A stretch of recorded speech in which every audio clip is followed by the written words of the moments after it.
Kak Tino. Oke, monggo Pak Tino. Assalamualaikum Bapak Harto dan Ibu Lis. Oke, oke lanjut. Nggih. Mohon izin untuk menyampaikan hasil presentasi pada kegiatan domen peningkatan kompetensi pedagogik guru SLB, SMA, dan SMK tahun 2024 Dinas Pendidikan dan Kebudayaan Provinsi Jawa Tengah. Perkenalkan, saya Tino Nafis Junalia dari SMK Negeri 2 Demak. Pada pertemuan ke-7 ini, yaitu presentasi, akan coba kami paparkan terkait ada 6 kompetensi atau 6 poin dari 6 pertemuan sebelumnya. Untuk yang pertama ada identifikasi lingkungan belajar, kesiapan belajar, dan bakat minat siswa. Yang kedua ada lingkungan sekolah yang kondusif. Yang ketiga ada pembelajaran berdiferensiasi. Yang keempat ada media pembelajaran. Yang kelima memahami konsep asesmen. Yang keenam merencanakan asesmen. Oke, baik, untuk yang pertama dulu tentang lingkungan belajar. Lingkungan belajar siswa SMK Negeri 2 Demak nyaman dengan fasilitas di ruang seperti kipas angin ada 2 buah, LCD proyektor, dan disertai dengan alat kebersihan kelas. Dari poin 1 di atas, maka fasilitas pada setiap ruang dapat dijadikan kekuatan untuk menunjang pembelajaran dengan baik. Misal alat kebersihan yang digunakan untuk membersihkan ruang kelas agar nyaman dengan teknik pengarahan yang variatif dari Bapak atau Ibu guru. Namun ada kelemahan karena di gedung elektronika kami berada pada lantai 2, sedangkan di lantai 2 belum tersedia kamar mandi. Jadi peserta didik ada keluhan jika akan ke toilet. Jadi harus ke lantai 1 dulu.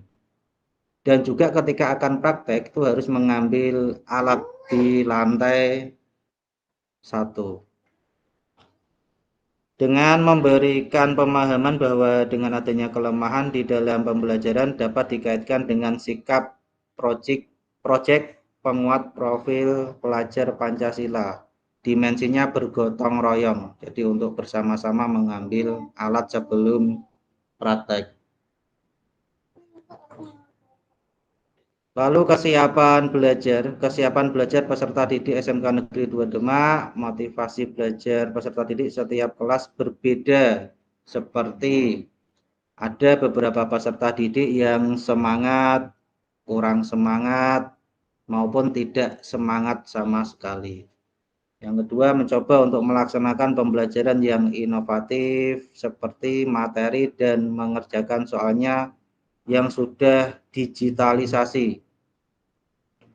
Kendalanya tetap sama, yaitu motivasi siswa dalam belajar. Ini untuk memunculkan motivasi siswa ini masih belum maksimal untuk di SMK Negeri 2 Demak. Lalu bakat peserta didik tidak dapat dideteksi secara dini. Perlu adanya beberapa pendekatan personal maupun pendekatan peserta didik lain untuk mendapatkan informasi bakat peserta didik itu seperti apa. Yang kedua, jika seorang guru sudah menemukan, misal ada peserta didik yang suka menggambar atau melukis, saya arahkan untuk menggambar sebuah alat yang di dalamnya memuat materi pada jurusan yang diambil, misal jurusan elektronika. Misal ada anak yang namanya Nisrina, jurusan elektronika. Dia suka menggambar, lalu saya coba arahkan untuk mendesain tongkat alat bantu tunanetra dengan tambahan sensor jarak, dan buzzer sebagai warning untuk mendukung dalam proses pembelajaran. Lalu untuk minat peserta didik pada generasi Z yang kelahirannya antara 97 sampai 2012 menurut kompas.com bervariasi. Ada yang memang memilih jurusan elektronika pada pilihan pertama, ada yang punya pandangan yang penting bisa masuk sekolah negeri yang notabene sekolah gratis. Kondisi mental peserta didik seperti ini yang perlu diberikan pemahaman lebih agar peserta didik dapat melaksanakan pembelajaran dengan baik dan mungkin motivasinya itu lebih baik lagi jika pilihan jurusannya di nomor 1. Contoh pemberian pemahaman ke peserta didik agar minat belajar peserta didik bagus seperti memberi kebebasan peserta didik untuk memilih elemen apa dulu yang akan dilaksanakan dalam membuat produk kreatif. Lalu strategi pembelajaran untuk peserta didik dari materi kemarin ada pembelajaran diferensiasi konten, itu mengerjakan materi dengan pendekatan yang berbeda-beda, proses menggunakan variasi metode pengajaran, produk memberikan siswa kesempatan untuk mengekspresikan pemahaman mereka tentang elektronika. Dengan harapan upaya pelaksanaan pembelajaran berdiferensiasi mendapatkan hasil yang maksimal. Untuk materi yang kedua, lingkungan sekolah yang kondusif. Kondisi lingkungan fisik kelas peserta didik menggunakan, ini yang saya gunakan menggunakan pendekatan SWOT, jadi strength atau kekuatan. Lingkungan belajar di SMK Negeri 2 Demak ini sudah kondusif. Lalu kelemahannya, kurangnya sumber daya manusia yang berkualitas. Jadi untuk Bapak Ibu guru yang memang benar-benar menginspiratif atau menggerakkan guru lainnya masih belum banyak di SMK Negeri 2 Demak. Lalu keterbatasan anggaran untuk pengembangan fasilitas dan program, karena untuk saat ini SMK Negeri belum dibolehkan untuk orang tua murid berpartisipasi untuk memajukan SMK atau sekolahan. Lalu kurangnya keterlibatan siswa dalam kegiatan organisasi sekolah. Untuk peluang jurusan elektronika SMK Negeri 2 Demak sudah bekerja sama melalui program pemerintah yaitu SMK Pusat Keunggulan. Dengan adanya bantuan dari pemerintah dan perusahaan sesuai bidang dapat menunjang lulusan SMK Negeri 2 Demak yang kompeten. Lalu ancaman peserta didik SMK Negeri 2 Demak jika tidak mendapat strategi pembelajaran yang tepat dapat memungkinkan daya saing dengan SMK lain yang sama-sama jurusan elektronika kalah. Lingkungan sekolah yang kondusif. Kondisi lingkungan sosial emosional kelas peserta didik dalam pembelajaran, siswa menunjukkan perilaku bervariasi, ada yang menunjukkan sikap cuek, ada yang peduli, ada yang minder, ada yang percaya diri terhadap teman di kelas. Untuk di luar pembelajaran, siswa memiliki empati, masih kurang dalam hal melakukan kebaikan seperti membersihkan lingkungan kelas. Contohnya untuk membersihkan sampah. Di SMK Negeri 2 Demak ini masih sangat minim sekali kesadarannya. Jadi kalau ada sampah kadang dibiarkan. Kondisi lingkungan akademis kelas peserta didik.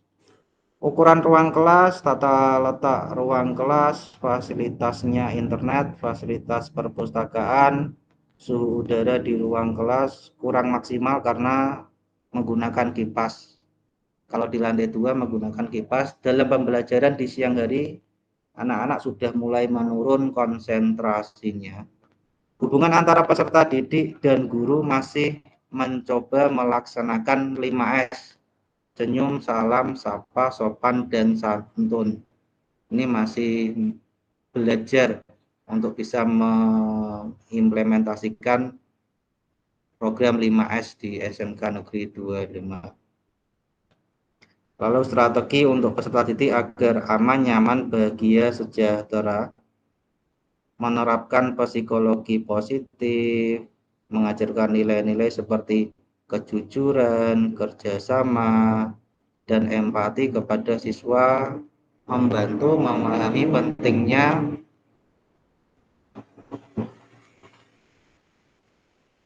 karakter positif dalam kehidupan sehari-hari.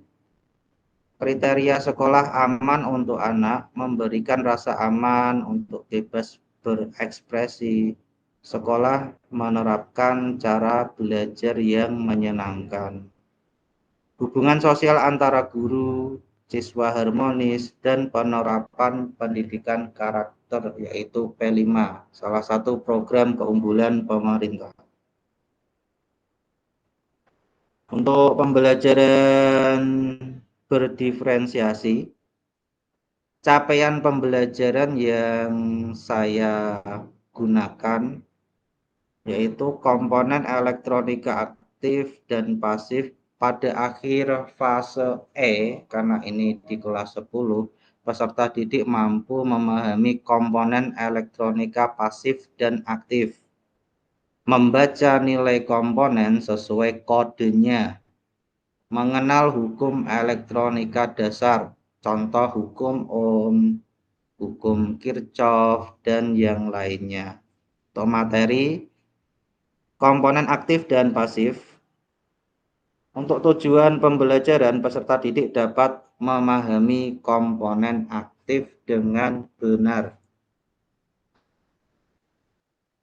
Untuk jenis diferensiasi pembelajaran yang saya gunakan, pembelajaran diferensiasi konten, untuk letak penerapannya di konten materi.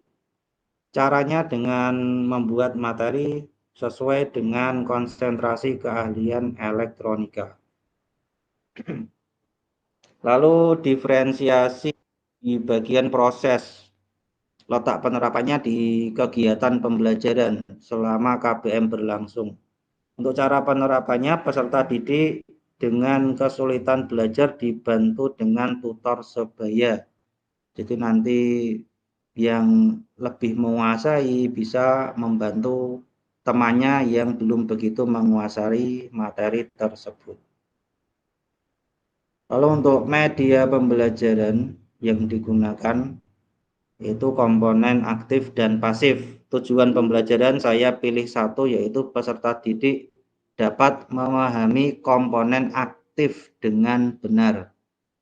Media yang akan digunakan yaitu media peraga berupa trainer. Trainernya didapat dari bantuan SMK Pusat Keunggulan. Deskripsi media pembelajaran yang akan digunakan yaitu trainer, sebuah alat yang digunakan dalam pelatihan atau pembelajaran kepada peserta didik.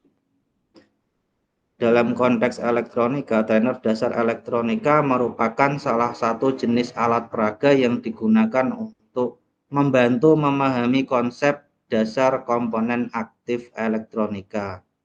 Alat ini juga dapat membantu siswa memvisualisasikan dan menguji konsep-konsep seperti sifat transistor. Transistor bisa bersifat sebagai saklar atau transistor bisa bersifat sebagai penguat. Ini contoh ruangan praktek salah satu trainer yang mendapat bantuan dari pemerintah. Karena SMK Negeri 2 Demak pusat keunggulannya di jurusan teknik audio video.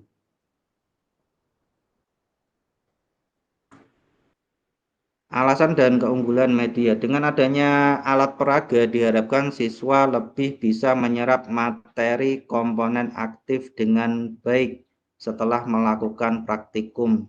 terutama memahami konsep transistor pada materi komponen aktif. Untuk keunggulan, mudah digeser dan mudah dalam pelaksanaan praktikumnya. Lalu memperoleh alat peraganya dari program pemerintah yaitu SMK Pusat Keunggulan. Untuk konsep asesmen merupakan alat ukur untuk menilai peserta didik yang dapat memperoleh data peserta didik berada pada level mana dalam menguasai materi tentang komponen aktif.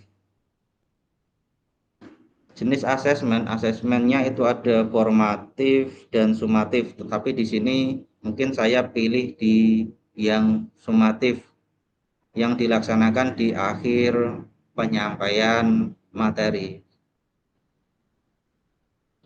Untuk pengalaman penerapan asesmen dalam menentukan anak kompeten atau tidak dengan capaian pembelajaran di fase E tadi, maka dibutuhkan kolaborasi penilaian yang lebih baik, yaitu asesmen formatif dikolaborasi dengan asesmen sumatif.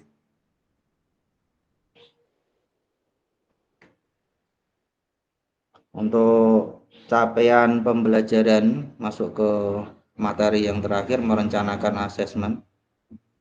Ini pada akhir fase E, peserta didik mampu memahami komponen elektronika pasif dan aktif, membaca nilai komponen sesuai kodenya, mengenal hukum elektronika dasar seperti hukum Ohm, hukum Kirchhoff, atau yang lainnya. Untuk tujuan pembelajaran, peserta didik dapat memahami komponen aktif dengan benar. Ini untuk contoh asesmen sumatifnya pada komponen aktif, salah satunya transistor. Jadi ini soalnya dikerjakan secara kelompok. Nanti saya siapkan sebuah tempat yang berisikan komponen transistor yang pin kakinya berbeda, yang bentuknya berbeda, yang kode komponennya berbeda. Nah, di dalamnya nanti anak mencoba untuk berkolaborasi dengan teman-temannya memecahkan soal-soal seperti kode transistornya ada di mana, jenis transistornya masuk ke jenis NPN atau PNP.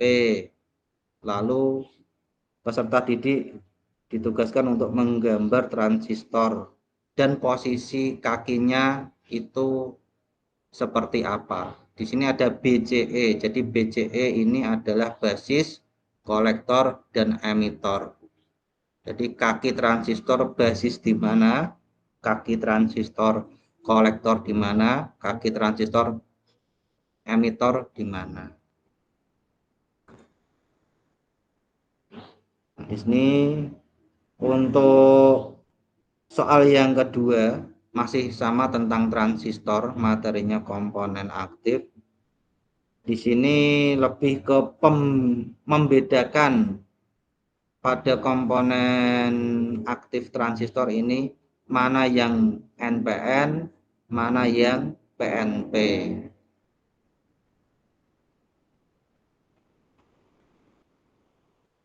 Dalam membedakan jenis PNP dan NPN juga sama, kami sediakan sebuah tempat yang berisikan beberapa komponen aktif yaitu transistor.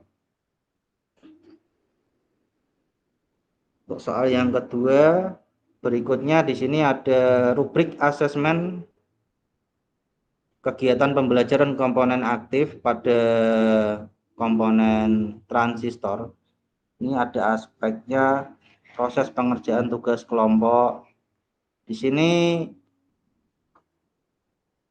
bisa memposisikan level peserta didik itu di mana. Misal 0 sampai 6 sudah belum kompeten, 6 sampai 7 cukup kompeten, 8 sampai 9 kompeten, yang ke-10 sangat kompeten. Jadi ada 4 kategori.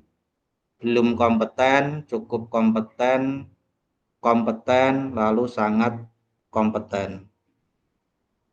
Nah, di dalam tabel ini sudah ada beberapa kriteria. Kok bisa belum kompeten? Apa yang dilakukan peserta didik?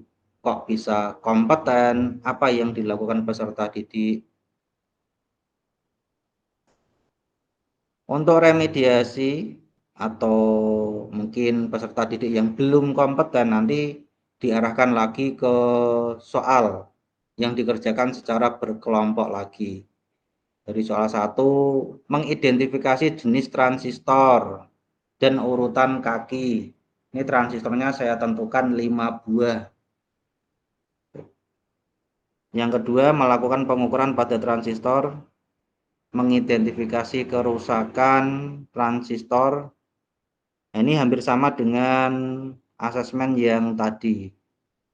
Soalnya hampir sama dengan tujuan anak sudah benar-benar menguasai dan sesuai dengan tujuan pembelajaran yang sudah saya rencanakan.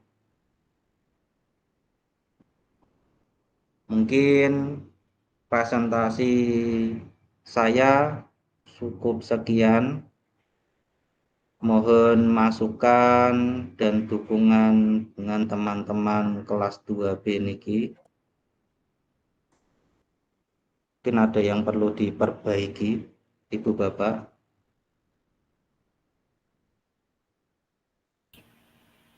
Monggo, Ibu Bapak. Kalau saya Pak Tino, selamat malam Pak Tino. Malam Bu Indah. Kalau Pak Tino tadi sudah lengkap banget pemaparannya, dan Pak Tino memang lebih mengena sekali karena mapalnya langsung jurusan Pak. Bu Indah. Jadi memang sudah didukung sekolahannya, sudah didukung alatnya seperti itu, dan anak lebih banyak langsung ke prakteknya, gitu Pak. Kalau saya sudah lengkap Pak, untuk Pak Tino sudah bagus sekali. Terima kasih Pak Tino.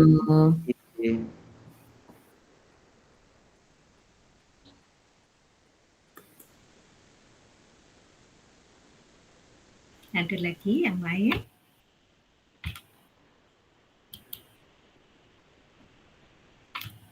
Baik, kalau sudah tidak ada boleh di-close Pak Tino. Ini masih tampil presentasi Bu. Ini sepertinya sudah. Oke. Terima kasih waktunya Bu Lis dan Pak Ardo. Mungkin presentasi pada malam hari ini saya cukupkan. Wassalamualaikum warahmatullahi wabarakatuh. Salam.